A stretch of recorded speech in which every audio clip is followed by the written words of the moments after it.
আজকে 4 তারিখ, গত মাসের 9 তারিখে আমরা সবাই বিধানসভা নির্বাচনে ভোট দিছিলাম। সেঙ্গা সমষ্টিতে আজকেকার গণনায় কংগ্রেসের প্রতিনিধি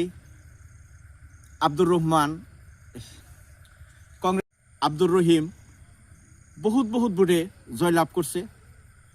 আমরা সেঙ্গা সমষ্টির চেনিমারি গ্রামের মানুষ।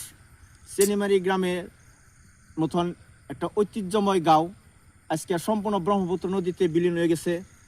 বর্তমান মথাউরিতে ব্রহ্মপুত্র নদীটা পাইছে, আর ওই জায়গায় বহুত একটা সমস্যা বর্তমান পর্যন্ত হয়ে রয়েছে।